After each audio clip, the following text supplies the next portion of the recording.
एक दफ़ा एक कसाई औरत सुल्तान सलाहुद्दीन अय्यूबी रहमतुल्लाह अलैह के दरबार पे हाजिर हुई और भरी अदालत में कहने लगी कि सुल्तान मुअज़्ज़म, आप तो बड़े बादशाहों, वज़ीरों के सामने ये दावा करते हैं कि आप अपनी रिया का बहुत ख्याल रखते हैं।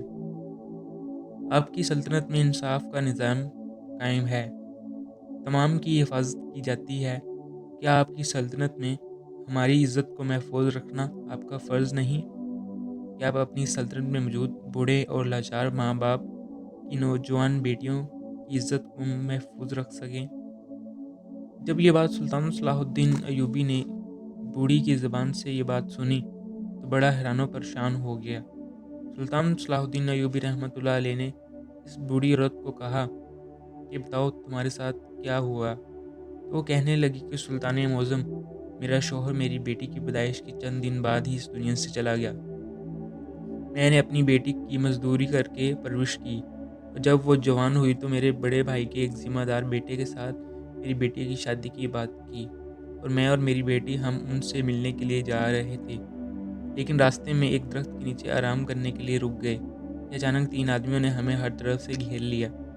इनके हाथों में तलवारें थीं। इनमें से एक नौजवान ने मुझे दरख्त के साथ बाँध दिया और बाकी 2 जवानों ने मेरी बेटी को उठाकर झाड़ियों के पीछे ले गए और उसके साथ ज़्यादती करते रहे।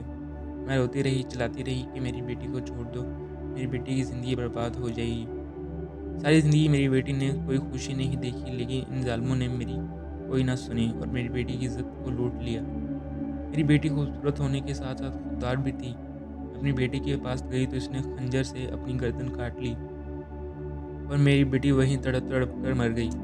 वो मुज़ालिम मेरी बेटी को तड़पता देखकर वहाँ से भाग गए।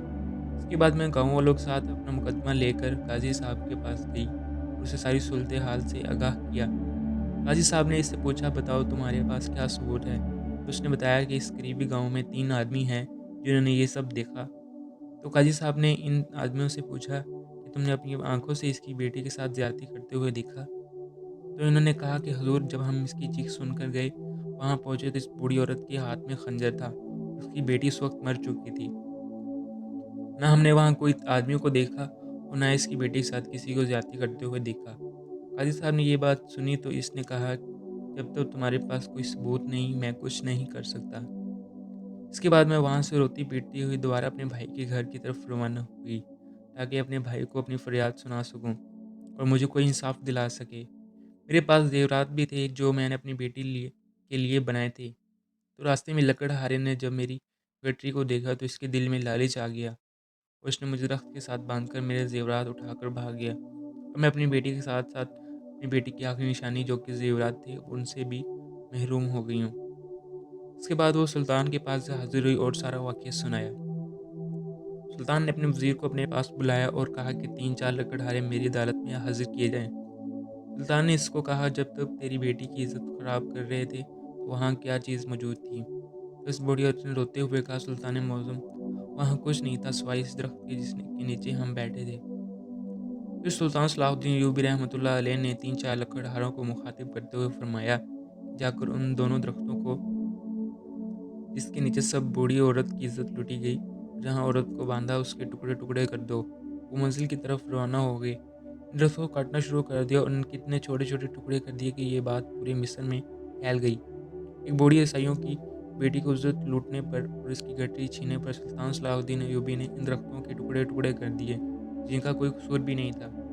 जब ये बात इस लकड़हारे तक पहुँची तो वो काँपने लगा और अगर सुल्तान ने इन दरख्तों का इतने टुकड़े कर दिए हैं जिनका कोई कसूर भी नहीं था, तो मेरा क्या हश्र करेगा। इधर सुल्तान सलाहुद्दीन अय्यूबी रहमतुल्लाह अलैह ने भी 3 दिन के बाद अदालत में तुम्हें इंसाफ मिल जाएगा।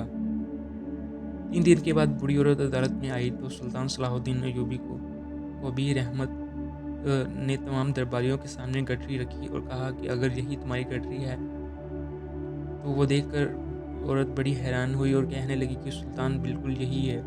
औरत कहने लगी कि सुल्तान मुअज़्ज़म, आपने ये कैसे तलाश कर लिया? हालाँकि मैंने तो ऐसा कोई सबूत भी नहीं दिया, जिसकी बुनियाद पर आप इसे चोर को पकड़ सकें।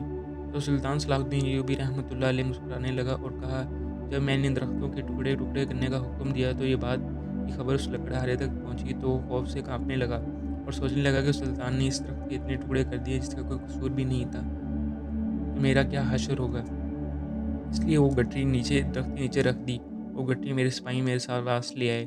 سلطان صلاح الدین ایوبی رحمۃ اللہ علیہ نے اپنے سپاہیوں کو حکم دیا کہ سپاہی 3 ڈاکو کو پکڑ کر اس کو اور تمام درباریوں کے سامنے لے آؤ۔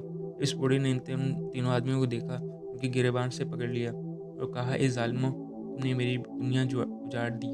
پھر سلطان صلاح الدین ایوبی رحمۃ اللہ علیہ کے پاس وہ عورت دوبارہ آئی۔ وہ کہا کہ سلطان معظم، آپ نے ان 3 آدمیوں کو کیسے پکڑ لیا؟ تو سلطان صلاح الدین ایوبی نے کہا، جو لکڑہارا اس جنگل میں لکڑیاں کاٹتا تھا، اسی سے ہی مدد مانگی اور اس نے ہماری گڈری چرائی، اور میں جانتا تھا کہ اسی لکڑہارے کی مدد سے میں ان 3 ڈاکوؤں تک بھی پہنچ سکوں گا، کیونکہ لکڑہارا اس جنگل کے چپے چپے کو جانتا تھا۔ جب میں نے اس لکڑہارے سے تفتیش کی تو اس نے بتایا کہ جنگل میں 3 آدمی کافی عرصے سے چھپ کر رہ رہے ہیں، اس لیے میں نے ان کو پکڑ لیا۔ اس کے بعد ان کے سر قلم کر دیے اور نشان عبرت بنا دیا۔